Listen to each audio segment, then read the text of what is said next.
Hi everyone, I'm Dale Smith, aka Journo Dale, and we're here to talk about Canadian politics.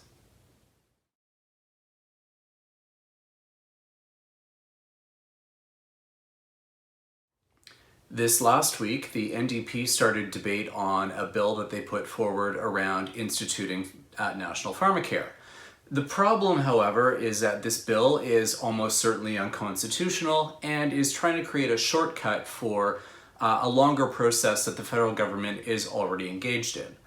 And I thought we should unpack that a little bit because we're seeing a lot of really misinformation about what is at stake and what is at play here. So to start off, the bill aims to create essentially a Canada Health Act clone for a Pharmacare program, and it lays out conditions by which the provinces would have to fulfill in order to get federal money for Pharmacare. Two problems with this. First of all, the Canada Health Act was the end product of negotiations with provinces. It was not a bill that the federal government came out with, passed, and then opened negotiations with the provinces as to whether or not they would agree to this. So this is essentially trying to do the process backwards and also trying to be top-down about it. That's not the way things actually work in a very decentralized federation like we have in this country. And if anything, it's going to make the provinces defensive and hostile, and you will not get a national pharmacare program out of it that way. Second problem with this bill is that it's implicitly a money bill. Private members' bills cannot spend money. That is exclusive powers for the government alone. And in order for a private member's bill to be able to spend money, it would require something called a royal recommendation, which means that the government and the Governor General signs off on it that says, yes, you can expend this money and Parliament will consider it. That is not going to happen. Even though the federal government is engaged in negotiations around Pharmacare, this bill is not the way to do it. So this bill should be dead on arrival. I'm surprised the Speaker hasn't ruled it out of order already. But even though that is in mind, let's take a look at some of the reasons why this is the wrong way to go about it. For starters, as we know, we are in a decentralized federation where the provinces control delivery of healthcare. And so what this means is that if we want to have a fairly expensive national program where governments pay for pharmaceuticals, that's going to require negotiation, and we have a lot of reluctant premiers right now who don't want a new spending program on their books.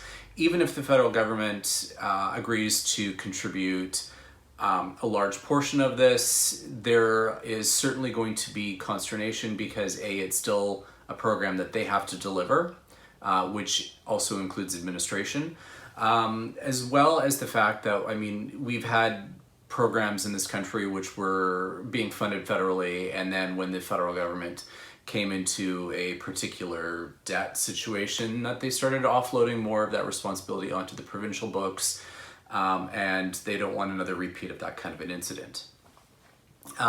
This is also, you could apply the very same thing to the NDP trying to promise dental care in the last election. Same principles, same issue.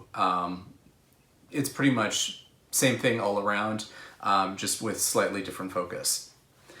The federal government, as we've mentioned, has already begun the process of implementing national pharmacare, and they started with what's called the Hoskins report.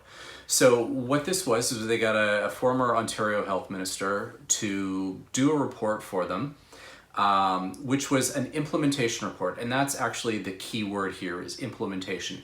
It's not, is pharmacare a good idea? It's not, tell us how to justify it. It's, here's how you go about the steps in which to implement it. And the thing is that it's not a short process. The report talks about dates into 2027 for implementation to start happening because it realizes that A, you need negotiation, and B, that negotiation is going to be fairly long, especially for certain areas around like the national formulary. What is that? It's essentially the list of drugs that governments will cover, and there are negotiations as to what are considered essential, whether or not these drugs are going to be generics or brand name pharmaceuticals, and what about very expensive, rare, catastrophic drugs? What about biologics? These are all things that need to be worked out. You can't just have the federal government say, okay, I will pay for everything. I'm just gonna, pay for all of your drug costs, provinces. Doesn't really work that way. The federal government is not a limitless pot of money, and we have provinces who say we've got a system that works well for us right now. We have premiers who say, we can agree with a system that fills in gaps for people who don't have private insurance, but we don't have any kind of unanimity. We have reluctance on the parts of provinces. And the negotiations around what's going to constitute a formulary are going to take time. And this is one of the things that really kind of annoys me about the NDP rhetoric on this. It's this assumption that the government could have just waved a wand and done this already. That a bill like the one they put forward is all that's necessary, and then money can start flowing. It doesn't really work like that, and it's a disingenuous position to try and put forward the notion that that's all that needs to happen. Yes, there will need to be legislation at a point at which negotiations are concluded in order to put them into writing and to have steps toward implementation. We are not at that point yet. We are not even close to that point yet. And this is one of those things that it gets down to how issues are framed, particularly in the media. During the last election, we had the NDP saying, oh yeah, we'll do Pharmacare right away. And the Liberals were like, no, we've got the Hoskins report. We're going to put a down payment into negotiation in our current fiscal framework. We're establishing the Federal Drug Agency, which will do the work about bulk buying and the formulary and all of that. But they're not going to do a fully costed, and promised implementation right away, because they're fully aware that it takes negotiation with provinces and these things are going to take time. But we didn't get any kind of real reality check on that in the media in terms of this is what Pharmacare does and this is what it means, and these are the steps that would need to take us there. There was none of that. It was just a focus on this is what they say it'll cost.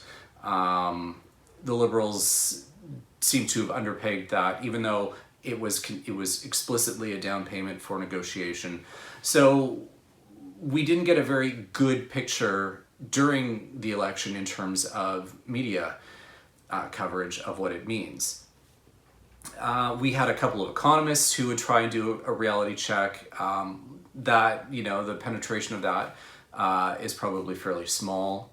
And so this is kind of where we're at. We are left with a debate which is, somewhat disingenuous in terms of you have the NDP who say all we need to do is pass this and it guarantees Canadians we're going to get drug coverage. No, that doesn't guarantee anything unless they had secretly negotiated an agreement with the provinces, which they haven't. This bill, should it pass, and I highly doubt that it will, particularly because it's unconstitutional, is going to be useless. It's going to be something on the statute books that the provinces will look at and snicker and say, yeah, good luck with that. So this is kind of where we're at. There is an ongoing process. It's going to take time. There's a recognition on the part of the government it's going to take time. I wish that we had a health minister who could actually articulate that in question period or in media and would say, this is a process that takes time because negotiation can't be done on a deadline like that for something as vastly expensive as this is going to be. But she doesn't say that. And so when we've got a media that both sides things, where it's the NDP say this, the Liberals say this, you decide, well, you're not getting a full picture as to what the complexity is. And I think that's what we need to really keep in mind here. This is a complex problem. This is going to take time. There are no shortcuts. And this particular bill is not that. So let's keep that in mind as this debate goes on over the next probably couple of months, because it won't come up for second hour of debate until the new year. And yeah, let's just keep focused on the fact that this is more or less a stunt to try and shame the government into into, they hope, push Pharmacare faster, but I mean, we rely on the speed of negotiations with reluctant provinces and territories, so that's kind of the state we're in. And that's everything for this week. Join us again next week for some more Canadian politics. I'm Dale Smith, that's at journo_Dale on Twitter, and don't forget to like the video, share, subscribe, and support us on Patreon. Thanks everyone.